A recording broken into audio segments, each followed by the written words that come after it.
പണപ്പിരിവിന് യാതൊരു കുഴപ്പമില്ല. എല്ലാ മാസവും എന്തെങ്കിലും ഒരു പിരിവുണ്ടാവും. ഇങ്ങനെ പിരിവുണ്ടായ ഒരു കാലഘട്ടം കമ്മ്യൂണിസ്റ്റ് പാർട്ടി, ഞാൻ നിങ്ങളോട് പറയാം, എനിക്ക് വ്യക്തിപരമായി ഒരു വിരോധം കൊണ്ടുവരില്ല. ഈ വിദ്വാൻ എത്രയോ മഹാന്മാരിരുന്ന കസേരയാട്ടോ അത്.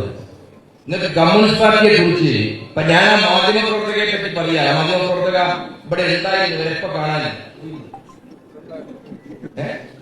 അവരുണ്ടായിരുന്നു, ഞാൻ കണ്ടുവരെ. അവരുൾപ്പെടെയുള്ള ആളുകളോട് ഞാൻ പറയാ, ആരൊക്കെ ഇരുന്ന കസേരയ കമ്മ്യൂണിസ്റ്റ് പാർട്ടിയുടെ ജില്ലാ സെക്രട്ടറിയുടെ കസേര.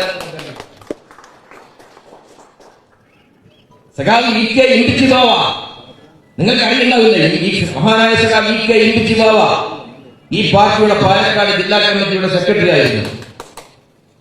സഖാവ് എം പി കുഞ്ഞിരാമൻ മാസ്റ്റർ ഈ പാർട്ടിയുടെ പാലക്കാട് ജില്ലാ സെക്രട്ടറി ആയിരുന്നു. സഖാവ് പി പി കൃഷ്ണൻ, സഖാവ് എൻ കെ കൃഷ്ണൻ, സഖാവ് ശിവദാസ മേനോൻ, സഖാവ് എം ചന്ദ്രൻ ഉൾപ്പെടെയുള്ള ജനകീയരായ നേതാക്കൾ ഇരുന്ന കസേരയിലാണ് ഒരു സ്പിരിറ്റ് കച്ചവടക്കാരൻ ഇരിക്കുന്നത്. അതിന് ഞങ്ങൾ ചോദ്യം ചെയ്യണ്ടേ? ഞങ്ങൾ കാത്തിരുന്നു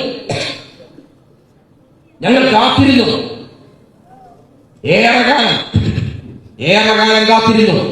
ഇതൊരു കമ്മ്യൂണിസ്റ്റ് പാർട്ടിയല്ലേ, ഒരു പാർട്ടിയല്ലേ, ഒരു കമ്മ്യൂണിസ്റ്റ് പാർട്ടിയല്ലേ? ഈ കമ്മ്യൂണിസ്റ്റ് പാർട്ടിയിൽ ഒരാരോപണം ഉന്നയിക്കപ്പെട്ടാൽ, ഒരു പരാതി കൊടുത്താൽ ആ പരാതിയിൽ ഒരു തീരുമാനം ഉണ്ടാകും എന്നല്ലേ പ്രതീക്ഷിക്കേണ്ടത്? അങ്ങനെയല്ലേ സ്വാഭാവികമായും ചെയ്യേണ്ടത്? നടന്നോ? എത്ര പരാതി കൊടുത്തു? മണ്ണാർക്കാടിന്റെ കൃത്യമായ കണക്ക് ഞാൻ പറയാം. 686 പരാതികളാണ് മണ്ണാർക്കാട് നിന്ന് പാർട്ടി ജില്ലാ കമ്മിറ്റിയുടെയും പാർട്ടി ജില്ലാ നേതാക്കന്മാരുടെ പേരിൽ AKG സെന്ററിലേക്കും ഡൽഹിയിലെ AKG ഭവനിലേക്കും പ്രവഹിച്ചത്.